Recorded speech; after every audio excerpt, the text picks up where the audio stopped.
우리 인생에서는 일이 한참 잘 되어 나가려 할 때에 종종 뜻하지 않은 나쁜 소식들이 찾아오는 경우가 있습니다. 이것은 깊은 상처를 우리에게 가져다 주게 되고 또 낙심을 초래하게 됩니다. 그리고 용기를 잃게 만들고 우리를 주저앉게 만들곤 합니다. 미국 출신의 유명한 피아니스트 한 사람이 있었습니다. 레온 플라이셔라는 사람인데요. 그 사람은 2005년에 우리나라 서울에 와서 내한 공연을 가지기도 했습니다. 그때 연주한 곡이 잘 모르시겠지만 독일 사람 바하라는 사람이 작곡한 양들은 한가로이 풀을 뜯고 라는 유명한 작품이었습니다. 연주를 마친 다음에 그는 왜 그 곡을 선택했느냐라는 질문에 대해서 목자 되신 예수님과 또 저편에서 한가로이 풀을 뜯는 양의 이미지에서 오는 균형감과 안정감을 전하고 싶었다라고 말을 했습니다. 이 레온 플라이셔라는 피아니스트는 1928년에 미국의 샌프란시스코라는 데서 태어났습니다. 그리고 4살 때부터 피아노 연주 생활을 시작했고 9살에는 유럽으로 건너가서 당대 최고의 피아니스트라고 손꼽히던 아르투르 슈나벨이라는 사람의 제자가 되었습니다. 그런데 슈나벨이라는 사람은 원래 16살 밑으로는 가르치지 않는다, 제자로 받지 않는다라는 자기 나름의 철칙을 가지고 있었는데 이 플라이셔라는 사람이 워낙 뛰어났기 때문에 자신의 원칙을 깨고 그를 제자로 받아들이지 않을 수 없었습니다. 1952년에 이 플라이셔는 벨기에에서 열린 퀸 엘리자베스 콩쿠르라는 곳에서 우승을 하게 되고 그리고 그 이후로 승승장구의 길을 달리기 시작합니다. CBS라는 곳과 계약을 맺고 여러 음반을 녹음하기도 했습니다. 그리고 겨우 31살의 나이로 피바디 음악원이라는 유명한 학교의 교수가 되었습니다. 그리고 그는 1959년부터 클리블랜드 오케스트라라는 팀과 함께 베토벤이나 브람스의 피아노 협주곡들을 녹음하게 됩니다. 이때 녹음했던 음반들은 지금도 아주 명반의 대열에 빠지지 않고 오르고 있습니다.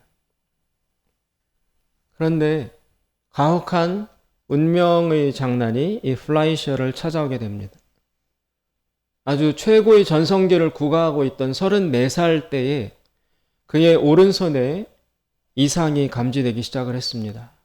오른쪽 넷째, 다섯째 손가락에 자기가 원하는 대로 힘이 들어가지 않는 것이었습니다. 10손가락을 모두 치열하게 사용해야 하는 피아니스트의 입장에서 볼 때 이것은 사형 선고와도 같은 것이었습니다. 그 후에 증상은 더욱 악화되어서 두 손가락이 말려 들어가기 시작을 했고 1965년에는 결국 무대를 떠나게 됩니다. 음악이 전부였던 그는 깊은 시리와 좌절에 빠져서 허우적대다가 이혼까지 하게 됩니다. 칠흑같이 어두운 밤이 그의 인생에 찾아왔습니다. 이처럼 잘 나가던 피아니스트에게 손가락 이상이 온다든지 또 장래가 촉망되던 스포츠 선수가 뜻하지 않은 부상을 입고 운동을 못하게 되거나 그리고 인기 있던 가수에게 성대 결절이나 아니면 그 밖에 성대에 문제가 생겨서 노래를 포기하게 돼야 되는 이런 상황들이 찾아오는 경우들이 있습니다. 이럴 때면 우리는 깊은 상처를 입고 마음이 어두워지게 됩니다. 그리고 앞날까지 어두워지게 됩니다. 길이 점점 좁아지고 문이 닫히는 것처럼 여겨지게 됩니다. 그리고 그 어두운 소식 앞에서 주저앉고 절망을 할 수밖에 없습니다. 오늘 본문에 나오는 이스라엘 백성이 직면해 있는 상황이 이와 비슷합니다. 이스라엘 백성들은 400년 동안 애굽의 노예 생활을 감당해 왔습니다. 그런데 얼마 전에 모세가 자기들을 찾아와서 하나님께서 이 백성을 기억하시고 이제 구원하려 해주신다라는 소식을 듣게 되었습니다. 그래서 그 모세의 말을 듣고 이스라엘 백성들은 큰 희망에 부풀게 되었습니다.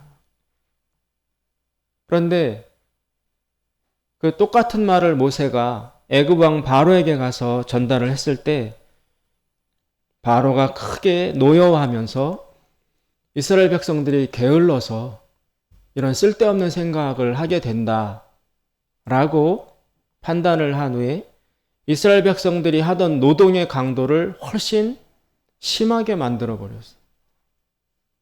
그동안도 굉장히 어려운 노동을 이스라엘 백성들이 해오고 있었는데 이제는 더 쥐어짜는 겁니다. 더 혹독하게.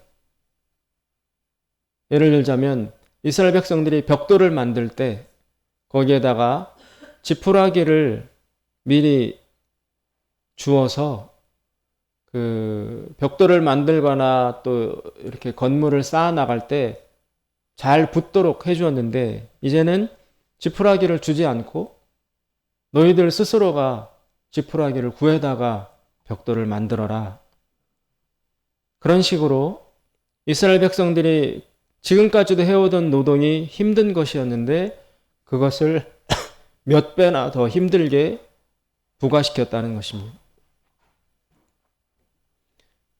그렇게 되자 이스라엘 백성들은 모세의 말을 들었을 때 야, 하나님이 우리를 기억하신다, 돌보려 하신다라는 말을 믿고 희망에 불탔다가 그 바로가 돌변해서 자기들을 조여오자 이때 이스라엘 백성들은 마음이 아주 깊이 상하게 됩니다.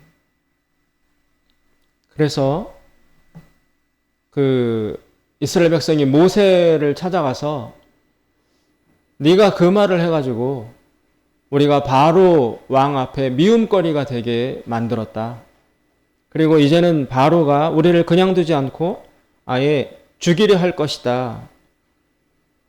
이렇게 모세에게 따집니다. 이스라엘 백성들의 현실이 너무나 어려워졌습니다.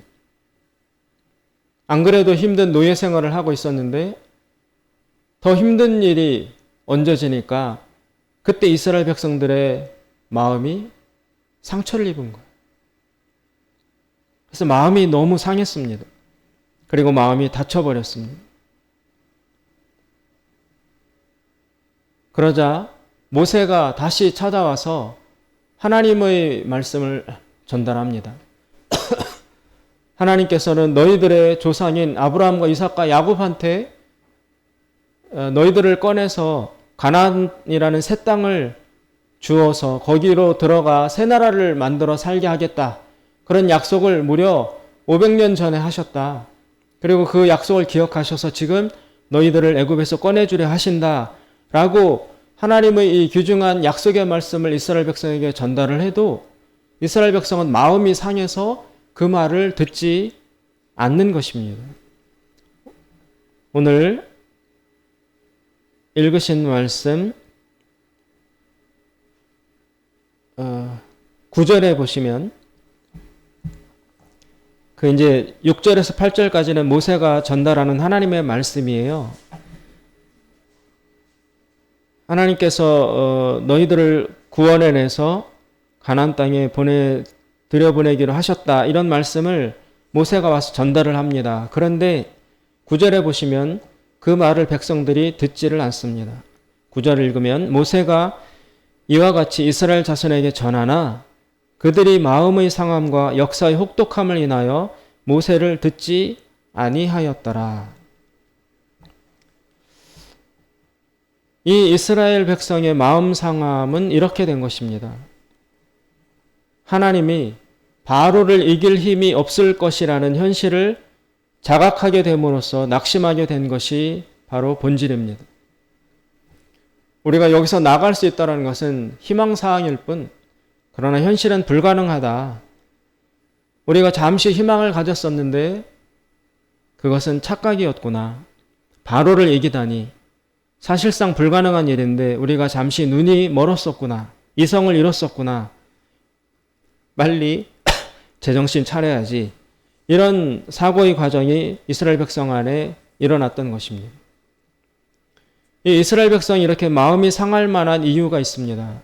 그것은 무려 400년 동안 노예 생활을 하게 된 것이 그 이유입니다. 너무 짓눌려 있었기 때문에 모세의 말로 인해서 바로가 노역을 가혹하게 심화시키자 이스라엘은 더 견딜 힘이 없었던 것입니다. 완전히 쥐어짜는 형국이었습니다.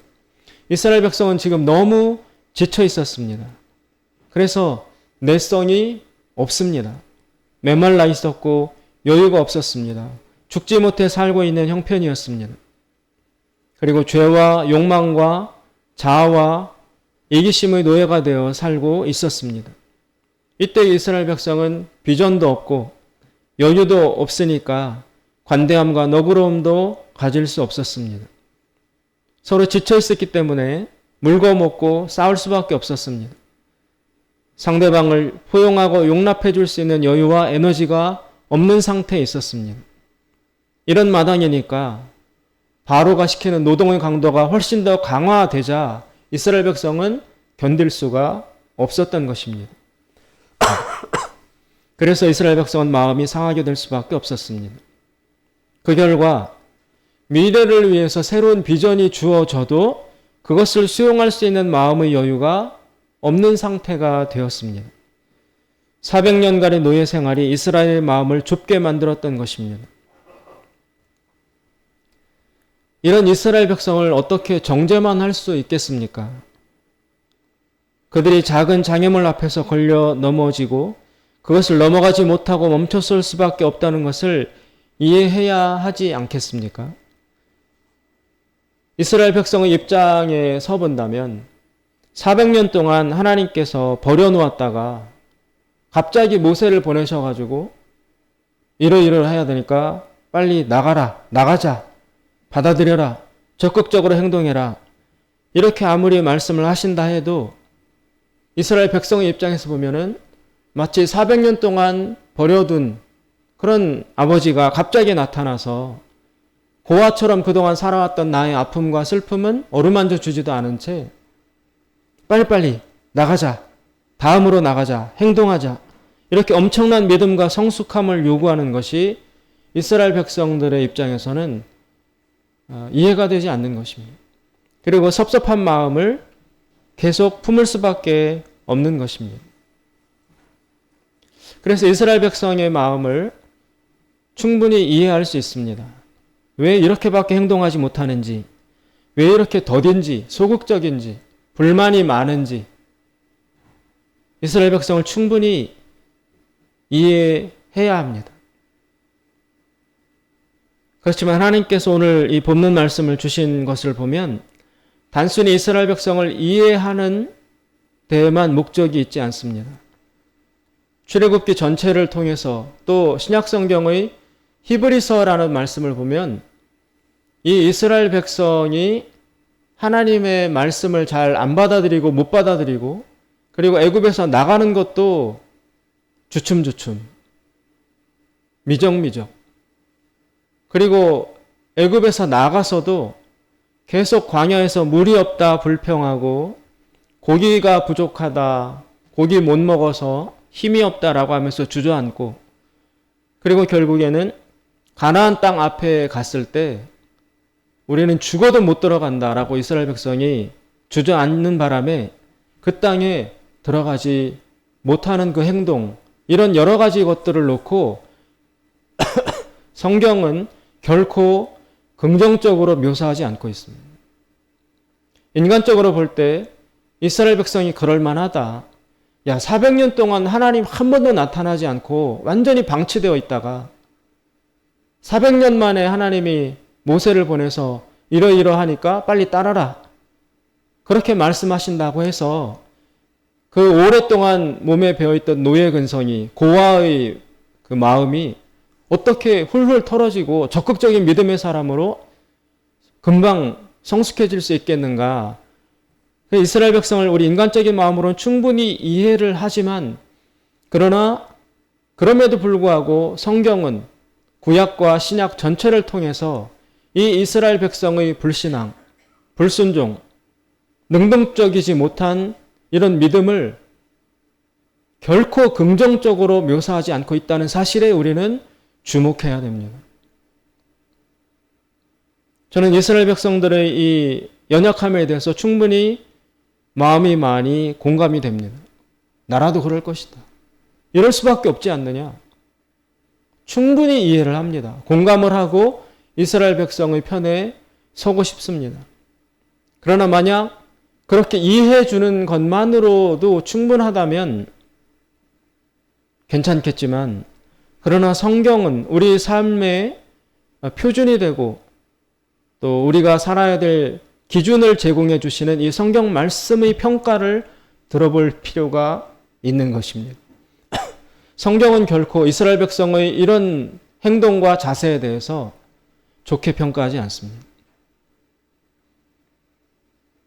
그래서 그 성경의 평가를 우리가 신중하게 받아들인다는 그런 자세를 가질 때, 오늘 이스라엘 백성에게 해주어야 할, 이스라엘 백성이 들어야 할 말씀이 무엇인지 그것을 우리가 깨닫는 것이 중요하다고 여겨집니다. 여러분, 마음이 상하는 것, 그것을 해결하지 못하고 있을 때 나타나는 결과가 굉장히 치명적이라는 사실을 기억해야 합니다. 마음이 상하면 여러분, 즉각 나타나는 결과는 귀가 닫히는 것입니다. 마음이 상하면 말을 안 들어요. 마음이 상하면 귀가 닫혀서 그 다음에 무슨 좋은 말을 해도, 좋은 제안을 해도 마음이 닫히면 귀가 닫히기 때문에 그 말을 듣지 않습니다. 들을 수 없습니다. 그런데 듣지 못한다는 것은 또 다른 그 다음 결과를 초래합니다. 듣지 못하면 믿음이 발생하지 않습니다. 신약성경 로마서 10장에 보면 믿음은 들음에서 난다고 그랬잖아요. 믿음은 들음에서 난다. 믿음은 들어야지 생긴다라는 것입니다. 설교 말씀을 이해가 안 돼도 계속 듣고, 성경 말씀을 꾸준히 듣고, 또 앞선 믿음의 선배들이 이야기하는 간증을 꾸준히 듣고, 이런 여러 가지 듣는 것을 통해서 내 속에도 믿음이 생겨나고 자라고 성숙해진다라는 것입니다. 그런데 마음이 상해서 귀를 닫으면 하나님이 말씀하셔도 듣지 못하게 되는 거예요. 그 못 들으면 그 하나님 말씀의 씨앗이 내 속에 들어와서 싹을 틔우고 성숙하지 못하기 때문에 내 속에 믿음이 발생하지 못하는 것입니다. 그럼 믿음이 없으면 그 다음은 어떻게 되느냐? 보지 못합니다. 믿음이 있어야 하나님이 보여주시는 비전을 같이 볼 수 있는데, 믿음이 없으면 하나님이 제 아무리 화려하고 큰 비전을 보여주셔도 그 비전을 내 것으로 받아들이지 못한다는 것입니다. 구약성경 잠언에 보면 묵시가 없으면, 즉 비전이, 꿈이 없으면 백성이 방자해진다고 나와요. 잠언 말씀에 보면 묵시가 없으면 사람들이 방자해진다. 게을러지고 나태해지고 타락하게 된다. 그래서 비전을, 하나님이 보여주시는 꿈을, 목표를 확보하는 것이 굉장히 중요합니다. 그 목표가 없으면 사람이 흐트러지고 게을러지고 방향을 상실하게 된다는 것입니다. 오늘 그 9절에 보시면, 아까 읽었던 9절에 보시면, 모세가 이와 같이 이스라엘 자손에게 전하나 그들이 마음의 상함과 역사, 즉 노동의 혹독함을 인하여 모세를 듣지 아니하였더라. 지금 말씀드린 결과가 나타나죠. 마음이 상했어요. 그러니까 이스라엘 백성들이 귀를 닫아서 모세의 말씀을 듣지 못해요. 안 들으니까 믿음이 발생하지 못합니다. 믿음이 없으니까 지금 하나님이 보여주시는 비전, 그것이 6절부터 8절에 나오는데, 그러므로 모세야 이스라엘 자손에게 말하기를 나는 여호와라 내가 애굽 사람이 무거운 짐 밑에서 너희를 빼어내며 그 고역에서 너희를 건지며 편팔과 큰 재앙으로 너희를 구속하여 너희로 내 백성을 삼고 나는 너희 하나님이 되리니 나는 애굽 사람이 무거운 짐 밑에서 너희를 빼어낸 너희 하나님 여호와인 줄 너희가 알지라. 내가 아브라함과 이삭과 야곱에게 주기로 맹세한 땅으로 너희를 인도하고 그 땅을 너희에게 주어 기업을 삼게 하리라. 나는 여호와로라. 이렇게 하나님이 이스라엘 백성에게 비전을 모세를 통해서 보여주셨어요. 비전을 전달하셨어요. 그런데 이 믿음이 없으니까 마음이 상해서 듣지 못해서 믿음이 발생하지 못하니까 이스라엘 백성은 이 비전을 붙잡지를 못해요. 그러면 그 결과 이스라엘 백성은 어떻게 되느냐? 이스라엘 백성은 여러분 이 애굽 땅에서 능동적으로 자발적으로 적극적으로 자기들이 여기를 나가는 것이 아니라 바로에게 쫓겨납니다. 10가지 재앙을 겪은 바로가 진절머리가 나서 야 나가 이스라엘 백성 쫓아내. 너네 같이 있다가는 우리 어떻게 될지 모르겠다. 지긋지긋하다 그런 말을 하면서 바로와 애굽 백성들이 이스라엘 백성을 막 쫓아내요. 그래서 이스라엘 백성은 그 바로가 쫓아내지 않았더라면 이 애굽 땅에서 죽어도 못 나가는 사람들로 머물러 있을 수밖에 없었어요. 믿음이 없기 때문에, 비전이 없기 때문에 거기를 박차고 나갈 수 있는 용기와 돌파력이 없었어요. 나가긴 나가는데 어떻게 나가느냐? 쫓겨나갑니다. 오늘 1절에 보시면 여호와께서 모세에게 이르시되 이제 내가 바로에게 하는 일을 내가 보리라. 강한 손을 더함으로 바로가 그들을 보내리라. 강한 손을 더함으로 바로가 그들을 그 땅에서 쫓아내리라. 이스라엘 백성은 제 발로 자발적으로 걸어나간 것이 아닙니다. 하나님이 보여주신 꿈과 비전을 땅을 향해서 소망을 가지고 적극적으로 뛰어나간 것이 아닙니다. 여기가 아무리 힘들어도 바로가 아무리 못살게 굴어도 그것에 대해서 불평불만만 할 뿐 그것을 박차고 뛰어나갈 수 있을 만한 꿈과 용기와 비전과 믿음이 담대함이 이스라엘 백성들에게는 생기지 않았어요. 왜 안 생겼느냐? 마음이 상해서 귀를 닫아버렸어요. 귀를 닫고 모세가 전해주는 하나님의 말씀을 듣지 않으니까 믿음이 안 생겨요. 믿음이 없으니까 하나님이 보여주시는 비전의 말씀을 붙잡지를 못해요. 그러니까 현실을 극복해 나갈 만한 에너지와 힘이 돌파력이 이스라엘 백성에게 생기지 않은 것입니다.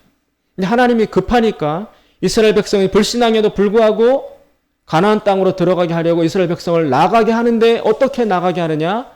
모세를 통한 이스라엘 백성들의 순종을 통해서 나가는 것이 아니라 안 나가니까 여기를 쳐가지고 그 여파로 이스라엘 백성이 바로에게 쫓겨나는 그런 형식으로 이스라엘 백성을 가까스로 간신히 애굽 땅에서 뽑아냅니다.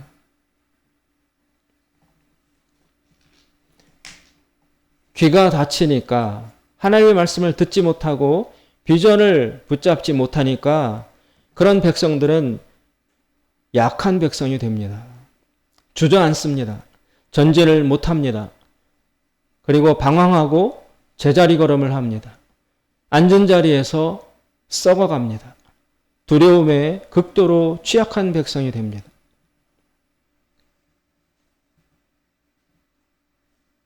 이 이스라엘 백성들의 모습을 볼 때 신약성경에서 예수님이 말씀하신 밭의 비유, 씨 뿌리는 자의 비유의 말씀이 떠오릅니다.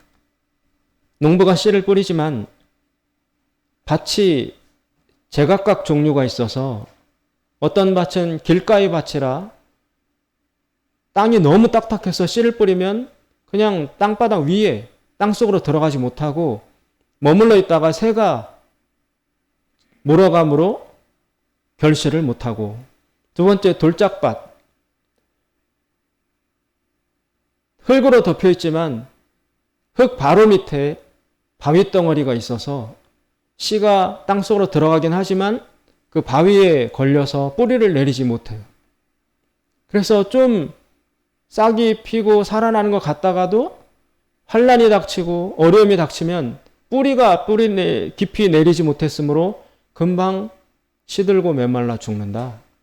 세 번째, 가시떨기밭, 뿌리를 내리긴 했지만 이미 그 땅에 심겨져 있는 여러 강인한 억센 잡초들에게 시달려서 그것들을 이기고 이 씨가 잘 자라지 못하는 그런 밭이 있고, 나머지 이제 마지막 밭은 좋은 밭이라 돌도 다른 쓴뿌리도 딱딱한 땅도 아닌 부드럽고 비옥한 땅이기 때문에 하나님의 말씀에 씨앗이 깊이 들어가서 30배, 60배, 100배의 결실을 맺는다. 이런 밭의 종류에 대해서 예수님이 전하신 말씀이 있습니다. 그때 밭은 바로 사람의 마음을 뜻합니다. 그런데 오늘 이스라엘 백성을 보면 돌짝밭 같아요. 지금 돌아가셔서 4장 29절부터 31절을 한번 찾아보십시오. 4장 87쪽에 있습니다. 출애굽기 4장 29절부터 31절까지 말씀을 보면 이스라엘 백성이 어떻게 반응했었는지가 나오고 있습니다. 4장 29절부터 31절까지 읽겠습니다. 모세와 아론이 가서 이스라엘 자손의 모든 장로를 모으고 아론이 여호와께서 모세에게 명하신 모든 말씀을 전하고 백성 앞에서 이적을 행하니 31절 백성이 믿으며 여호와께서 이스라엘 자손을 돌아보시고 그 고난을 감찰하셨다함을 듣고 머리 숙여 경배하였더라. 처음 모세가 와서 야 하나님이 너희들을 구원하려고 하셔. 너희들을 기억하셔서 너희들 신음소리를 듣고 이제 도와주려고 하셔. 그래서 나를 보내신 거야. 그랬더니 그때는 이스라엘 백성이 31절에 어땠다고요? 백성이 믿었어요. 믿었어요. 그때는 믿었어요. 그리고 하나님께서 그 고난을 감찰하셨다, 돌아보셨다 함을 듣고 머리 숙여 경배하였더라. 감사하고 예배까지 드렸어요. 이랬던 이스라엘 백성인데 오늘 5장, 6장에 보면은 모세가 가서 바로한테 그 말을 했더니 바로가 화가 나가지고 야, 더 힘들게, 더 괴롭혀. 이것들이 살만하니까 게으름 피운다. 더 세게 밀어붙여. 그래서 그 바로의 신하들이 와가지고 이스라엘 백성에게 노동을 더 가혹하게 시키니까 처음 그 말을 듣고 믿었던 이스라엘 백성이 여기서 주저앉으면서 마음이 다쳐가지고 그때부터는 모세가 무슨 말을 해도 귀를 닫고 안 들어요. 돌짝밭이 그랬습니다. 씨앗을 심으면 금방 받아들여서 막 싹도 나고 잘 자라는 것처럼 보이지만 바위에 막혀서 뿌리를 깊게 내리지 못하므로 햇빛이 뜨겁고 바람이 세게 불고 이렇게 환난과 시련이 어려운 일이 닥치면 금방 그 자리에서 포기하고 주저앉는 밭이 바로 돌짝밭입니다. 이스라엘 백성이 딱 그 경우에 해당된다고 할 수 있습니다. 이런 비자발성이 능동적이지 못한 이 마음이 모세와 이스라엘을 계속 묶어놓습니다. 그래서 애굽 땅에서도 겨우 쫓겨나가고 광야에서도 물 때문에 고기 때문에 또 여러 가지 때문에 장애물을 극복 못하고 계속 주저앉고 전진하지 못합니다. 그러다 결국 가나안 땅 앞에 가나안 땅의 앞에 섰을 때 두려운 마음 때문에 그 가나안 땅으로 들어가지를 못하고 뒤로 돌아서 40년 동안 방황을 하다가 그 광야에서 다 죽습니다. 이스라엘 백성은 거기에 왜 못 들어갔느냐? 결정적으로 마지막에 가나안 땅에 들어갈 수 있다라는 용기를 왜 발휘하지 못했느냐? 그 가나안 땅에 대한 비전이 없었어요. 이스라엘 백성에게는. 하나님은 비전을 갖고 계셔서 선포하시는데 이스라엘 백성은 그 땅에 대한 꿈과 비전이 없어요. 내 땅이다. 내가 들어가서 살아야 될, 개척해야 될 하나님이 주신 축복의 땅이다라는 비전이 이스라엘 백성에겐 없었습니다. 그러니까 남의 얘기처럼 들리는 거예요. 그러다 보니까 조그만 장애물이 생겨도 거기에 걸려서 주저앉습니다. 전진을 못합니다. 그럼 이 비전이 가나안 땅에 대해서 하나님은 있는데 이스라엘 백성은 비전을 왜 못 갖느냐? 그게 바로 마음이 상해서 그걸 방치했다가 귀가 다치고 그 다친 귀에 믿음이 안 생기니까 하나님이 비전을 주셔도 비전을 내 걸로 못 받아들였던 바로 그 이유 때문에 이스라엘 백성은 가나안 땅 앞에서 주저앉는 것입니다. 그래서 이스라엘 백성의 이 어려움, 마음이 상할 수밖에 없다는 형편을 충분히 이해는 하지만 그러나 동시에 우리가 세상 사람들이 아니라 하나님의 백성이라면 그것을 극복해야 된다는 것입니다. 그래서 하나님은 오늘 본문 말씀을 주셨습니다. 그런데 그 마음 상한 것을 극복하기엔 굉장히 어렵습니다. 내 마음이 내가 하고 싶다고 그렇게 되는 게 아니라 상처를 외부로부터 받으면 마음이 상할 수밖에 없는 게 인간이에요. 내가 알고 그러는 게 아니고 내가 일부러 그러는 게 아니라 그렇게 될 수밖에 없는 게 인간의 마음이에요. 때렸는데 맞으면 당연히 아프죠. 어릴 때 부모님이 나를 버렸는데 그게 마음의 상처가 어떻게 안 되겠어요? 응? 또 어렸을 때 살아오면서 부모님이 일찍 돌아가시고 혹독한 가난에 시달리고 학교도 못 가고 왕따를 당하거나 큰 질병을 겪거나 내가 선택하고 원하지 않는 불행과 악조건들이 찾아와서 그 어린 마음에 그거에 완전히 지배당하고 노출당해서 마음의 상처를 입은 것을 어떻게 합니까? 피해자가 맞아요. 피해자가 맞아요. 그래서 100% 이해하는 마음을 그리고 안타까워하고 불쌍히 여기는 마음을 가져야 하지만 그러나 그렇다고 해서 그 억울한 마음 그대로 상처받은 마음 그대로 둔다면 이 사람은 전진을 못합니다. 늘 거기에 묶여 있어서 무슨 일만 생기면 내가 얼마나 힘들게 살았는지 알아? 내가 얼마나 괴로웠는지 알아? 너는 나 같은 환경에서 안 컸으니까 그런 말을 하지. 늘 거기에 머물러 가지고 성장과 성숙을 못하는 사람이 되고 마는 것입니다. 그래서 이 마음 상함은 방치하면 안 됩니다. 방치하고 싶은 것이 찾아오는 깊은 유혹입니다. 마음 상했을 때 이 마음 상함에 머물러서 내 마음 상한 것을 계속 표현하고 노출하고 호소해서 그 마음을 계속 어루만져 주기를 바라고 거기에 기대려는 유혹이 강하게 찾아옵니다. 이런 피해자 심리, 고아의 마음에 대해서 고착하고 있으려는, 머물러 있으려는 그 마음 상함을 계속 유지하고 머물러 있으려는 유혹이 강력하게 찾아옵니다.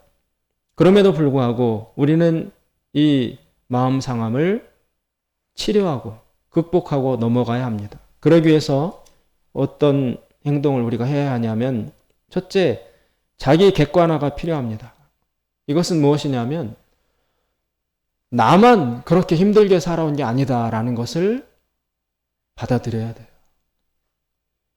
이 애굽에서 노예 생활을 이스라엘 백성이 400년 동안 해왔습니다. 그런데 이런 노예 생활을 나만이 하는 것이 아니다. 인간 모두의 실존 상태다. 여러분 개인적으로 파고 들어가 보면 고생 안 한 사람이 없어요. 상처 안 받은 사람이 없어요.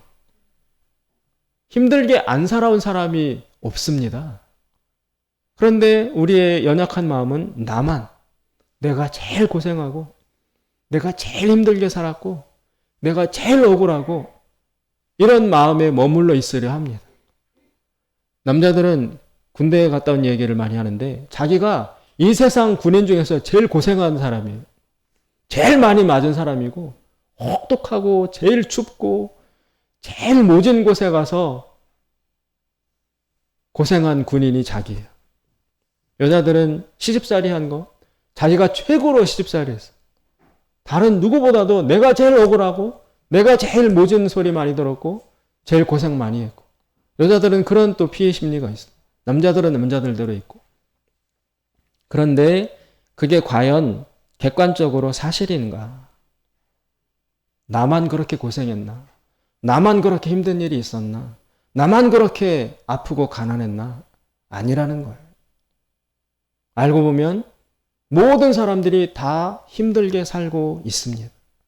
모든 사람들이 다 상처가 있습니다. 우리 기독교 방송에 새롭게 하소서라는 간증 프로그램이 있어요. 그것을 들어보면 여러분, 우리의 상처는 상처도 아니에요. 어떤 선교사님은 아프리카에 남편과 같이 나갔는데 도착한 지 6개월 만에 남편이 교통사고로 죽었어요. 그래서 뱃속에 딸 하나, 또 몇 살짜리 딸 하나 데리고 한국으로 돌아와서 지금 살고 있습니다. 어떤 목사님은 딸이 태어났는데 담도폐쇄라는 선천적 질병을 지니고 태어났습니다. 담도폐쇄라는 거 뭐냐면 간에서 여러분 담즙이 분비되는 통로, 담즙이 분비돼야 고기도 소화하고 소화를 시키는데 거기가 선천적으로 폐쇄가 된 거예요. 막힌 거예요. 그럼 소화액이 흘러나오지 않으니까 그냥 두면 얼마 못 살고 죽고, 그리고 그거를 치료를 해도 예후가 좋지 않은 그런 딸이 태어났습니다. 그래서 이 아이는 지금 9살인가 그런데 간경화 4기예요. 9살인데. 간 이식을 하지 못하면 죽습니다. 그리고 그 담즙 분비가 제대로 안 되니까 몸이 그렇게 가렵대요. 이 딸이. 밤새도록 긁고 피투성이가 나도록 긁고 그런 딸을 키우며 살아가고 있습니다. 어떤 찬양 사역자는 남편이 죽고 또 아내가 죽고 이루 말할 수 없는 정말 기고절창한 사연들을 다 들고 나와서 간증하는 것을 들을 수 있습니다. 그렇게 보면 나 아픈 거, 우리 집 힘든 거, 나 고생한 것은 참 비교도 안 돼. 지금 이스라엘 백성이 우리가 얼마나 고생했는지 압니까, 하나님? 우리가 400년 동안 얼마나 외로웠는지 압니까? 그런데 갑자기 나타나서 나가자! 그러면 우리가 얼마나 섭섭하고 마음이 안 움직이는데요. 그리고 우리를 데리고 나가겠다는 그 말씀 때문에 얼마나 우리가 힘들어졌는지 압니까? 라고 자꾸 자기 심정만 항변하면서 이 마음의 상처를 고치려 하지 않는다면 여기서 벗어날 수 없습니다. 그래서 일단 자기를 객관화시키는 것이 필요합니다. 나만 그런 것이 아니구나. 나만 애굽에 버려져서 고아로 살아온 것이 아니구나. 모든 사람들이, 모든 인간의 영혼들이 다 하나님에게서 버림받은 영적 고아 상태로 살아가고 있구나. 이것이 인간의 본질 상태구나. 저도 생각해 봤습니다. 제 주변에 제가 아는 사람들, 우리 성도님들, 제가 아는 주변의 목사님들, 제가 아는 다른 교회 권사님들, 집사님들, 아는 분들을 하나하나 떠올려 보니까 온전한 집이 없어요. 누구는 아들이 아프고, 누구는 어머니가 어떻고, 집집마다 다 웃지 못할 사연들이 있습니다. 안고 살아갑니다. 그래서 나만 힘든 것이 아니다. 모두 다 힘들다라는 그런 자기 객관화를 먼저 해야지 마음의 상처의 고착에서 벗어날 수 있습니다. 두 번째는 알아차리는 것입니다. 우리에게는 모두 크고 작은 상처가 있어요. 그걸 영어로 트라우마라고 하는데 그 상처가 여러분 우리 안에서 나도 모르는 가운데 나를 지배하고 있습니다. 그래서 내 진짜 마음은 그러고 싶지 않은데 그 상처가 나를 지배해가지고 이렇게 하고 싶어 하는 나를 밀어내고 부정적으로 반응하도록 나를 좌지우지한다는 것입니다. 우리 무의식 속에 그런 상처받은 자아가 들어있는 것입니다. 그래서 나로 하여금 믿음으로 반응하고 믿음으로 살려고 해도 어릴 때 외롭고 힘들었던 그 기억이 또 그 두려움에 사로잡혀서 정상적으로 성숙하게 살아가려는 나를 짓누르고 막 즉각적으로 두려워하고 화나게 하고 그리고 말을 함부로 하게 하고 선하고 아름다운 인격으로 반응하는 것을 자꾸 방해하는 것입니다. 그래서 이제는 그것을 우리가 알아차려야 된다. 알아차려야 된다. 아, 내 속에 또 다른 내가 있구나. 응? 나는 잊었다고 생각했는데 어릴 때 그 받았던 그 상처가 아직도 내 속에 꽉 또아리를 틀고 있어서 그때 받았던 상처 비슷한 것을 받기만 하면 그때 들었던 말과 비슷한 말을 듣기만 하면 그때 느꼈던 두려움과 공포와 무서움 그런 비슷한 게 다가오기만 하면 내 정신 이성을 확 무너뜨리고 그때 두려워했던 어린아이 마음이 확 살아나가지고 어린아이처럼 반응하게 만들고 있구나. 그게 나를 지배하고 있구나를 알아차려야 된다는 것입니다. 그래서 금방 화나려 할 때 또 내 본능대로 본성대로 막 성질대로 반응하려고 막 할 때 그때 내가 또 이러는구나. 내 속에 그 상처받은 내 영혼이 또 나를 지배하려 하는구나. 그것을 알아차리고 침착해야 된다. 나를 가라앉히고 나를 지배하려는 이 악한 자를 내가 이렇게 밀어내고 잘 다독이고 나의 원래 정체성, 원래 하나님이 나에게 주셨던 착하고 선하고 그리고 믿음 있고 그리고 하나님께 사랑받는 그런 나의 원래 정체성을 다시 살려내서 믿음으로 반응해야 되겠다라는 그런 알아차리는 과정이 꼭 필요하다는 것입니다. 지금 이스라엘 백성은 400년 동안 종살이를 하다 보니까 노예 근성이 몸에 뱄어요. 그래서 자기들은 종이다, 노예다. 그것을 우리말로 하면 여러분 거지 근성이라는 거지 근성. 6.25 전쟁을 겪으면서 가난하고 굶고 얻어먹고 훔쳐먹고 늘 먹고 사는 것만을 걱정하고 이렇게 그 시기를 지내왔던 우리 어르신들은 알게 모르게 그때 마음이 아직도 지배를 받고 있어서 지나치게 아낀다든지 남을 주지 못한다든지 그때 하나라도 있으면 나 먹고 우리 가족 식구 먹여가지고 살아야 되니까 남 준다는 건 생각도 못하고 뭐라도 있으면 감추고 숨기고 쟁여두고 그래서 이렇게 지금 살만하게 됐는데도 베풀지도 못하고 여유롭게 살지도 못하는 그런 사람이 되어 있는 분들이 많습니다. 그게 다 상처 때문에 그래요. 이스라엘 백성들도 400년 동안 살다 보니까 늘 눈치 보고 짓눌려 있고 거지 근성, 노예 근성으로 찌들어 있는데 그런데 그게 원래 이스라엘 백성이 원래 정체성이냐? 그게 아니라는 것이죠. 하나님이 오늘 모세를 통해서 이야기해 주시기를 400년 전에 너희 조상들한테 이미 너희들을 가나안 땅에 들여보내가지고 거기에서 새 나라를 건설해서 그 새 백성으로 살게 하려고 하셨던 게 하나님의 계획이었다. 너희는 원래 자유인이야. 가나안 땅에서 아름다운 나라를 건설하고 살아갈 수 있는 자유인이 원래 하나님이 너에게 주셨던 정체성이야. 그러니 400년 동안 겪었던 그 노예 생활 때문에 늘 나는 종이다 노예다 이 가짜 정체성에 속지 말고 너희 원래 정체성을 기억하고 찾아서 그 자유인으로 살아가라. 이처럼 알아차리는 것이 꼭 필요합니다. 그리고 마지막으로는 신약성의 히브리서 3장 12절 13절에 보면 이렇게 나옵니다. 너희 중에 누가 믿지 아니하는 악심을 품고 살아계신 하나님에게서 떨어져 나갈까 염려할 것이요 죄의 유혹으로 강팍해 됨을 면하라.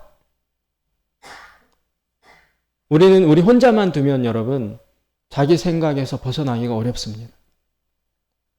그래서 이렇게 마음이 상하려 할 때 위기가 닥쳐왔을 때 어떻게 해야 되느냐?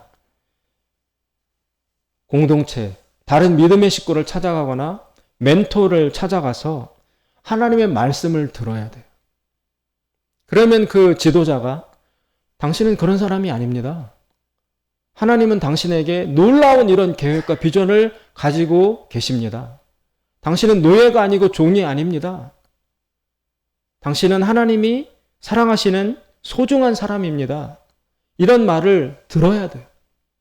들어서 나에게 믿지 아니하는 악한 마음이 생기려 하는 것을 주저앉혀야 돼요. 빨리 그것을 막아야 됩니다. 그래서 우리 공동체 안에 교제가 필요하고 멘토가 필요하고 하나님 말씀을 듣고 서로 사귀고 지도자의 말씀을 듣는 것이 필요합니다. 이런 여러 가지 실천들을 통해서 우리의 마음이 상처받으면 자연히 귀가 닫혀가지고 하나님의 말씀이 들려와도 그걸 못 들어요. 이걸 못 들으면 마음에 믿음이 안 생기기 때문에 믿음이 없으면 앞날을 비전을 보지 못해서 이 자리에 쪼그려 앉게 됩니다. 이런 마음 상할 때에 찾아오는 악한 유혹을 빨리 우리가 물리칠 수 있어야만 합니다. 안 그러면 이스라엘 백성이 그랬던 것처럼 쫓겨납니다. 영적 성숙도, 믿음의 성장도 자기가 능동적으로 자발적으로 참여하는 즐거운 신앙생활이 아니라 나는 계속 마음을 닫고 귀를 닫고 여기에 머물러 있으래. 그럼 하나님이 할 수 없어서 쫓아서 애굽에서 나가게 합니다. 그럼 괴로운 거예요.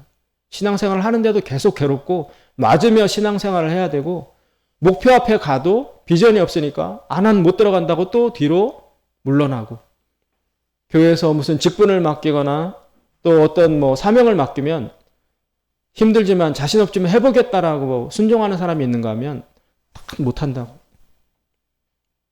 난 죽어도 못한다고. 난 시키지 말라고. 그게 그 속에 비전이 없어서 그래요.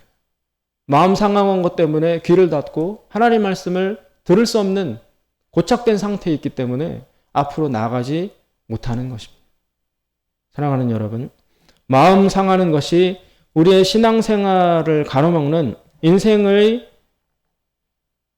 앞날을 막는 가장 첫 번째 찾아오는 장애물입니다. 마음 상하려 할 때, 마음 상할 때 찾아오는 이 유혹을 잘 물리치는 우리 모두가 될 수 있기를 주님의 이름으로 축원드립니다. 기도하겠습니다. 자비로우신 하나님 아버지, 우리가 마음 상할 일이 너무나 많습니다. 이런 이유가 있고 이런 억울함이 있고 저런 아픔이 있습니다. 그러나 하나님, 그것만 주장하며 머물러 있다가는 성장도 성숙도 못하다는 것을 깊이 깨닫게 하여 주시고 하나님 말씀에 의지하여 우리 자신을 객관화시키고 또 내 안에 그런 상처받은 자아가 있다는 것을 빨리 알아차리고 그리고 지도자와 멘토와 공동체 식구들의 만져줌과 또 경계함을 통해서 빨리 이 마음의 상처에서 벗어나서 하나님 말씀을 듣고 믿고 볼 수 있는 그런 성장할 수 있는 사람들로 거듭날 수 있도록 도와주시옵소서. 예수님의 이름으로 기도드리옵나이다. 아멘.